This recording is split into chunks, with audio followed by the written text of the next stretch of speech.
मैं संत रामपाल जी महाराज से प्रार्थना लगाई, हे मालिक, मैं जय गुरुदेव की भक्ति से गई थी, पति को खो के गई थी, मैं पति खत्म हो गए थे, उसके बाद में आपकी भक्ति ली थी, ये होने वाला था, तो आप इसकी शादी क्यों की? फिर बहू ने फ़ोन मिलाया कि आप कहाँ पे हो? मैं बोली हम ठीक हैं, हम कहाँ पे नहीं हैं, तू घबराए मत। तो बहू बोली नहीं, कुछ ना कुछ बात तो हो गई है, मेरे को क्यों छुपा रहे हो मेरे से, मेरे वीडियो कॉलिंग पे बात करवाओ। जब मैं गुरुजी को प्रार्थना लगाई झोली फंसार के कि मालिक ये क्या होने होता, गुरुजी वहीं पे प्रकट हो गए, संत रामपाल जी महाराज, संत रामपाल जी महाराज प्रकट होके। नमस्कार जी। सत साहेब जी। क्या नाम है बहन जी आपका? मेरा नाम बिमला भगतमती है, विराटनगर की रहने वाली हूँ मैं, जिला जयपुर है। बहन जी, संत रामपाल जी महाराज से नाम दीक्षा आपने कब ली? 2012 में 7वां महीने 27 तारीख को। संत रामपाल जी महाराज से नाम दीक्षा लेने से पहले क्या आप कोई भक्ति साधना भी करते थे? जय गुरुदेव की भगत थी मैं। 2001 से नाम लिया, 12 साल भक्ति की है मैंने जय गुरुदेव की। सुबह शाम भक्ति करते थे, कान में ऐसे लगा के और बंद करके चद्दर ओढ़ के भक्ति करते थे। 5 नाम काल के थे और शाम सुबह बस ऐसे ही आरती चलाते थे, कोई सत्संग नहीं था, कोई कुछ नहीं था, और काल की भक्ति करते थे हम। मेरे पति भी चल बसे थे, सऊदी अरब गए थे नौकरी करने, और वहाँ पे ही मार दिया था किसी ने, तो मेरे को 4 महीने तक पता नहीं लगा था, कोई चीज़ का पता नहीं था। ऐसे कहते थे मेरे को मेरे जेठ भी कि क्या बोलते हैं कि वो तो अभी आईसीयू में है और ये गैस की उससे टैंकर फट गया है ड्यूटी पे, और आईसीयू में कंपनी इलाज करवा रही है, मेरे को ये बताते थे, बता के, और मेरे को 4 महीने निकाल दिए। और बहुत हानि हुई है, कभी लड़ाई झगड़े हो रहे हैं, कभी कर्ज में डूब रही हूँ मैं, और कोई शांति नहीं हुई थी। गली मोहल्ले वाले सब लड़ाई झगड़ा करते थे, गाली गलौज बकते थे, डंडे ले लेके आते थे मारने के लिए। जय गुरुदेव के सत्संग भी कराती थी तब भी गालियाँ बकते थे, कोई लाभ नहीं हुआ मेरे को।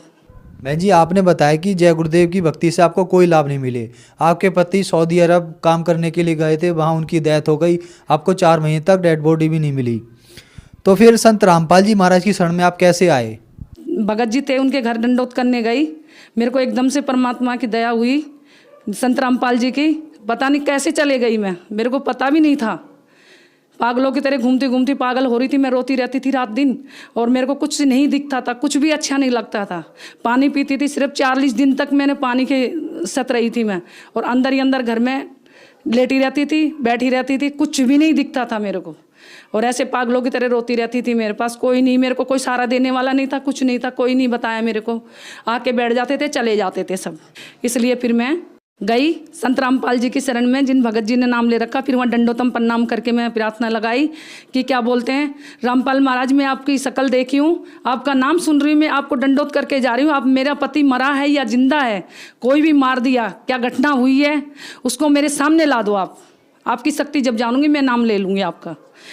ठीक है जी। फिर उसके बाद गुरु जी को प्रार्थना, रामपाल महाराज को प्रार्थना करके आई सिम्मू भगत जी के घर पे। उसके बाद में तीसरे दिन, 3 दिन के बाद में दिन में 11 बजे दंडोत करके आई, 11 बजे दंडोत करके आई, संडे के दिन 11 बजे दिन में आके घर पे मट्टी लग गई। फिर उसके बाद में मुझे होश नहीं है कुछ भी, फिर मैं पागलों की तरह हो गई। फिर 1 साल निकल गई मेरी, 1 साल निकलने के बाद में फिर पंडित से मैंने दुर्गा पाठ करवाया 17,000 रुपये दे के, और वो पंडित से फिर मेरी खटापटी हुई। दोनों लड़कियों की स्थिति बिगड़ती जा रही थी, और मेरे को धमकी लगा के गली मोहल्ले वाले ऐसे कहते थे कि अभी तो तेरा पति मरा है, उसके बाद में तेरे बेटे मरेंगे, अब तू बचा लियो। कैसे बचाएगी, हम तेरे को देखते हैं, अब तेरी 3 बेटों को भी ख़त्म करवाएगी तू। मेरे को ये धमकियाँ लगाते थे, इसलिए मेरे को डर के मारे फिर मैं भगत जी के घर गई, सिम्मू जी के, और वहाँ से फिर मैं बोली भगत जी को कि क्या बोलते हैं भगत जी, मेरे को संत रामपाल जी के आश्रम में कब लेके चलोगे? तो वो बोले कि कब चलेगी तू आश्रम में? मैंने कहा मेरे को आज ही लेके चलो, मैं परेशान हूँ। मेरे को पंडित ने ऐसे बोला कि मैं भोले बाबा की मूर्ति पे रख दूंगा, काली माता के सामने रख दूंगा, काली माता करेगी जो करेगी तेरे बेटों का, फिर देखियो क्या होगा। उसकी झगड़ा हो गया। शाम को 7 बजे जाके सिम्मू भगत जी के घर गई, मैं उसके पैर पकड़ी। मैं बोली भगत जी, संत रामपाल जी के शरण में आश्रम में लेके चलोगे मेरे को? कि तू चलेगी? मैंने कहा हाँ, मेरे को आज लेके चलो। सुबह 4 बजते बजते मेरे को ऑटो में बिठा के ले गए। फिर छोटा बेटा सचिन नाम का भगत और मैं 2012 को 7वें महीने की 27 तारीख को संत रामपाल महाराज जी की नाम दीक्षा लेके आई मैं। बहन जी, आपने बताया कि जो भक्ति साधनाएं आप करते थे उनसे आप बहुत दुखी थे। आपके पति की डेथ हो गई, आपके बच्चे बीमार हो गए, आप तांत्रिकों के चक्कर में फंस गए। फिर आपने संत रामपाल जी महाराज से नाम दीक्षा ली। तो संत रामपाल जी महाराज से नाम दीक्षा लेने के बाद क्या आपको कोई लाभ भी प्राप्त हुए? सबसे पहले तो लाभ ये प्राप्त हुए, मेरे को 3-3 बंडल पीती थी मैं रोज़ की। सबसे पहले तो वो छूटी। अब दूर से कोई पीता भी है, मेरे को बदबू आती है और चक्कर आने लग जाते हैं मेरे को। उसके बाद में सर मेरे को सबसे पहले ये लाभ हुए, मेरे पति की बॉडी नहीं मिल रही थी सऊदी अरब में, ना मेरे को पता था मरे हैं कि जिंदे हैं, कोई पता नहीं था मेरे को, कोई बताता नहीं था मेरे को। तो मैं जाके संत रामपाल जी महाराज की मैंने फ़ोटो देखी, सिम्मू के घर पे टीचर हैं वो, उनके घर पे देखी, मेड़के हैं वो, ठीक है जी। उनके घर पे जाके मैंने दंडोत करी और प्रार्थना लगाई। संडे के दिन में 11 बजे, शुक्रवार को दंडोत करी मैंने, प्रार्थना लगाई इनको, और संडे के दिन में 11 बजे आके मेरे सामने बोटी लग गई है। ये पता नहीं था मुझे मरे हैं कि जिंदे हैं। मैंने ये बोला था गुरुजी को, तो गुरुजी आप शक्तिमान हो तो मेरे को ये शक्ति दिखा दो। फिर मुझे विश्वास हुआ क्योंकि पूर्ण परमात्मा है। तीसरे दिन ही बॉडी, डेड बॉडी जो फंसी हुई थी वो ला दी। 4 महीने से मुझे किसी चीज़ का भेद नहीं था। उसको बाद में फिर मैं पागल सी हो गई, एकदम से रोती रहती थी पागलों की तरह। मेरे को कोई ना मेरे पास से बैठता था, ना मेरे को पूछता था, कुछ भी नहीं बोलते थे, ना मेरे को खाने के लिए पूछते थे। जो मैं पागल सी हो गई थी मेरे आदमी को मरने के बाद में, वो ठीक हुई मेरी स्थिति, उससे ठीक हो गई मैं। उसको ठीक होने के बाद में फिर कर्जे में डूबी हुई थी मैं। कर्जे में मेरे को ऐसे कहते थे कि मकान बेच के जाएगी। तो संत रामपाल महाराज जी ने दया करी, बोले बेटा मकान नहीं बिकेगा। एक बहन का लड़का था रणबीर, उसने भी नाम लिया था गुरुजों का, वो आता था मेरे पास, खर्चा डालता था। परमात्मा ने उसको शागिर्द बनाए थी, उसको पैसे परमात्मा की ऐसी दया हुई, धीरे धीरे मेहनत करके दोनों बेटों ने करी, मैंने करी मेहनत करके उसका कर्ज हमने उतार दिया। जिनका कर्ज था वो भी परमात्मा ने, संत रामपाल जी महाराज ने उतरा दिया कर्जा। कर्जे से हम बिल्कुल फारिग हो गए। कर्जे से फारिग होने के बाद मैं गुरुजों को बोली, गुरुजी झोपड़ी के प्लस्तर नहीं हो रहा है, गुरुजी मेरे पास तो पैसे भी नहीं है और 7,000 रुपये रखे हैं घर पे। गुरुजों ने बोला रामपाल महाराज ने कि क्या बोलते हैं बेटा, 7 लाख रुपए हैं, 7,000 रुपये नहीं है, जा झोपड़ी का काम चला दे। परमात्मा तेरी साथ हैं, गुरुजी तेरी साथ हैं और तेरी दया करेंगे। खाने को दाने भी नहीं थे, खाने के लिए भी मोहताज हो गई थी, काम धंधे सब छूट गए थे। और संत रामपाल जी महाराज ने ऐसी दया करी जो कि प्लस्तर भी हुआ, टाइल भी लगी और सारा काम हो गया, नीचे मार्बल हो गया। फिर ठेकेदार को सिखा के और अड़ोसी पड़ोसी उसको भेज दिए। फिर उसके बाद मेरे पास पैसे खत्म हो गए। फिर मैं गुरुजियों को बोली कि गुरुजी मेरे पास पैसे नहीं है, कि बेटा मालिक दया करेंगे, सब आ जाएंगे पैसे, तेरा काम हो जाएगा। फिर एक भगत ने मेरे को 8,000 रुपये दिए, एक भगत ने मेरे को 15,000 रुपये दिए। परमात्मा ने ऐसी, गुरु महाराज जी ने ऐसी दया करी जो सारा काम संत रामपाल जी महाराज ने। और फिर देखते रह गए अड़ोसी पड़ोसी सब, जो ठेकेदार भाग के गया था वो भी देखता रह गया। वो सोचा था कि क्या बोलते हैं इसका काम नहीं होएगा, अब ये काम बीच में रह जाएगा। और मालिक ने ऐसी दया करी, संत रामपाल जी महाराज ने सारे काम करके दिखा दिए। उसके बाद में फिर लड़कों की काम धंधा सब लग गया, मालिक ने ऐसी दया करी। फिर कर्ज था बहन के लड़के का, वो भी दे दिया। फिर अड़ोसी पड़ोसी का कर्ज था, वो भी दे दिया। और उसके बाद में मथुरा गई थी मैं आर्टिफिशियल सामान लेने, पजेब तोड़ियाँ लेने और बिछुआ लेने, चूड़ियाँ लेने। तो चूड़ियाँ लेने के बाद में उस दिन 15 मार्च को मार्केट बंद थी, मुझे पता नहीं था, मथुरा में गई थी। बड़ा लड़का था मनोज नाम का, उसका मेरा बल्लमगढ़ में आके एक्सीडेंट हुआ शाम को 7 बजे। जब भी लड़के को ऐसे लिटा दिए, मेरे सर पे से चादर उतार दिए, सोल उतार कर उसको ढक दिए और अंगूठे दोनों बांध दिए लड़के के, जैसे संसारे में बांधते हैं। बांधने के बाद में फिर मैं संत रामपाल जी महाराज से प्रार्थना लगाई, हे मालिक, मैं जय गुरुदेव की भक्ति से गई थी, पति को खो के गई थी मैं, पति खत्म हो गए थे, उसके बाद में आपकी भक्ति ली थी, ये होने वाला था, तो आप इसकी शादी क्यों की? फिर बहू ने फ़ोन मिलाया कि आप कहाँ पे हो? मैं बोली हम ठीक हैं, हम कहाँ पे नहीं हैं, तू घबराए मत। तो बहू बोली नहीं, कुछ ना कुछ बात हो गई है, मेरे को क्यों छुपा रहे हो मेरे से, मेरे वीडियो कॉलिंग पे बात करवाओ। जब मैं गुरुजियों को प्रार्थना लगाई झोली पे सार के कि मालिक ये क्या होने होता, गुरुजी वहीं पे प्रकट हो गए, संत रामपाल जी महाराज। संत रामपाल जी महाराज प्रकट होके और लड़के को सोते हुए को आशीर्वाद दे के उठाए। फिर उसके बाद मेरे को आशीर्वाद दिया गुरुजियों ने। फिर लड़का बोला मम्मी तेरे कहाँ लगी है? मैं बोली बेटा मेरे कहीं नहीं लगी है। फिर लड़का बोला चल तो चल। फिर घर पे आ गए। घर पे आने के बाद में गुरुजियों का, संत रामपाल जी महाराज का इमृत जल दिया मैंने।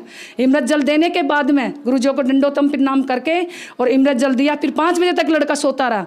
5 बजे के बाद में 6 बजते बजते फिर कहने लगा मम्मी मेरे दर्द हो रहा। फिर हम भी घबरा गए कि मालिक का इमृत जल दे दिया हमने, मालिक की दया हो गई संत रामपाल जी महाराज की। मगर एक बार हॉस्पिटल के अंदर ट्रीटमेंट इसका करवा लेते हैं। परमात्मा की ऐसी, संत रामपाल जी महाराज की ऐसी दया हुई जो वहाँ जाके डॉक्टर 1-1 मिनट में, 1-1 सेकंड में, 10-10 मिनट में डॉक्टर आ गए। सारा चेकअप हो गया, पूरी मशीन का चेकअप हो गया, मेरा भी हो गया, लड़के का भी हो गया, कुछ नहीं आया। फिर उसकी सास आई हॉस्पिटल के अंदर, बोली अपने गुरु को नहीं छोड़ेगी? मैं बोली मैं नहीं छोड़ूंगी गुरु को, मैं सबको छोड़ दूंगी, गुरु को नहीं छोड़ूंगी। गुरु के पीछे तो, संत रामपाल जी महाराज के पीछे तो आज ये बेटा जिंदा है, नहीं तो मेरे बेटे को रात को ही मैं खो देती, आज मट्टी लग जाती। फिर उसके बाद में बहू के 2 महीने बाद बच्चा आने वाला था गर्भ से। 2 महीने के बाद फिर प्राइवेट हॉस्पिटल ले गई मैं। बहू की हालत हो गई ज़्यादा गंभीर, हॉस्पिटल ले गई। हॉस्पिटल ले जाने के बाद में डॉक्टरों ने ऑपरेशन बोल दिया शाम को 4 बजे। रात को 2 बजे हम लेके गए हॉस्पिटल, प्राइवेट हॉस्पिटल। मेरे पास 15,000 रुपये पड़े थे, वो जमा कर ली डॉक्टर ने 1 रुपये भी नहीं छोड़ा मेरे पास। लड़के को पता था, मेरे को पता नहीं था। डॉक्टर ने नहीं बोला था कि ऑपरेशन होएगा। तो मैं बोली, मैंने कि भाई मैं ऑपरेशन नहीं करवाऊंगी और गुरुजी ऐसा नहीं होने देंगे, रामपाल महाराज नहीं होने देंगे। मेरे को विश्वास है रामपाल महाराज के ऊपर, दया करेंगे जरूर, ऑपरेशन नहीं होएगा। इतनी देर में गुरुजी की आवाज़ आ गई साइड में से मेरे को। गुरुजी आवाज़ लगाए, रामपाल महाराज बेटे घर पे ले जा, मेरा बच्चा भगत जन्म लेगा घर पे ही, आशीर्वाद मिला हुआ है, तुझे पता नहीं है, तू भूल जाती है, जा घर ले जा। 4:30 पर कमल के फूल दे के गए गुरुजी मेरी झोली में आके। मैं रोती थी, संत रामपाल जी महाराज, और रोती थी। पड़ोसन ने ये बोला था कि क्या बोलते ले, खिला ले पोता, इससे पहले खंडित हो गया था बच्चा। मैं बोली पोता खिलाऊंगी, मालिक अपना आप देगा, मालिक के कोटे में कोई कमी नहीं है। जो कि मेरे को ऐसे ताने मिल जाएंगे, मालिक ऐसे नहीं सुनने देंगे, समृद्ध की शरण में हूँ मैं। ऐसे करके और मालिक ने ऑपरेशन से बचा दिया, बच्चा घर पे हुआ। फिर इतना बड़ा फोड़ा आया बच्चे के सिर में। फोड़ा आने के बाद में डॉक्टर बोले कैंसर है। फिर रिश्तेदारों ने बोला कैंसर है इसके। मैं बोली कैंसर नहीं हो सकता। मैं लड़की को बोली, कोमल नाम है, मैंने बेटा ऐसे कर, गुरुजी के प्रार्थना लगा दोबारा से। फिर मैं दोबारा संत रामपाल जी महाराज के प्रार्थना लगाई दोबारा से। प्रार्थना लगाने के बाद में संत रामपाल जी महाराज का ये आदेश आया, बेटे इमृत जल दे दो। इमृत जल मैंने 2 बूंद डाली मुंह में और पस बन के और मुंह में से ऐसे सफ़ेद सफ़ेद निकल गया। वो फोड़ा ठीक हो गया। आज ठीक है, 1.5 साल का पोता है, उसका रोनिक दास नाम है, और आज परमात्मा की दंडोत करता है। संत रामपाल जी का दिया हुआ है वो। और उसके बाद में बीच वाले लड़के का उससे पहले एक्सीडेंट हुआ, आकाश भगत है, गाड़ी के ऊपर से ऐसे चढ़ के चले गया। गाड़ी बिल्कुल आगे से बाइक खत्म हो गई, मालिक की नौकरी पे था, नोएडा के अंदर एक्सीडेंट हुआ। फिर भगत भाई गए देखने के लिए, तो भगत भाई गए तो उसके बाद में देखने के लिए गए तो भगत देखे कि ये तो परमात्मा की बहुत बड़ा चमत्कार है जो गुरुजियों ने इसको बचा दिया। नहीं, जिस तरीके से एक्सीडेंट हुआ उस तरीके से कोई बचा ही नहीं सकता। और 1 महीने पहले उसकी मौसेर सास ने, उसकी सास ने बोला तेरा बेटा मरेगा, अब आकाश तू बचा लियो। उसके बाद में 3 दफे एक्सीडेंट हुआ 2 महीने के अंदर अंदर। और आज संत रामपाल जी महाराज है जो कि आज उसको केसर दास को अपनी शरण में ले रखा। और मालिक की उसको गुरु महाराज जी की ऐसी दया, रामपाल महाराज की, कोई चीज़ का खतरा नहीं है। बहन जी, संत रामपाल जी महाराज से नाम दीक्षा लेने के बाद आपको बहुत सारे लाभ हुए, तो जो श्रद्धालु आपको देख रहे हैं आप उन्हें क्या संदेश देना चाहेंगी? मैं उनको ये संदेश देना चाहूँगी, एक समृद्ध की शरण में पड़े रहो। काल जखोड़ा कितना ही मारे, पड़े रहो धनी के दरबार, कुछ नहीं कर सकता काल, और कोई कुछ नहीं बिगाड़ सकता, ना पड़ोसी बिगाड़ सकता, ना रिश्तेदार बिगाड़ सकता। सबसे बड़ी शक्ति संत रामपाल जी महाराज की मिली हुई है, कबीर साहब जी की हमारे को। इससे बड़ी कोई शक्ति नहीं है। भाई बहनों, भक्ति में लगते रहो और भक्ति नहीं छोड़ना है और भक्ति करते रहना। बहन जी, संत रामपाल जी महाराज से नाम दीक्षा कैसे ले सकते हैं? संत रामपाल जी महाराज से दीक्षा ऐसे ले सकते हैं कि क्या बोलते हैं, टीवी पे आता 7:40 पे, और उस पर फ़ोन नंबर आते हैं, जहाँ के भी आप हो, जहाँ पे भी आपके आसपास के मिल जाएंगे नंबर। जब फ़ोन करोगे तो वहाँ से आप नामदान ले सकते हो। धन्यवाद बहन जी। सत साहिब जी।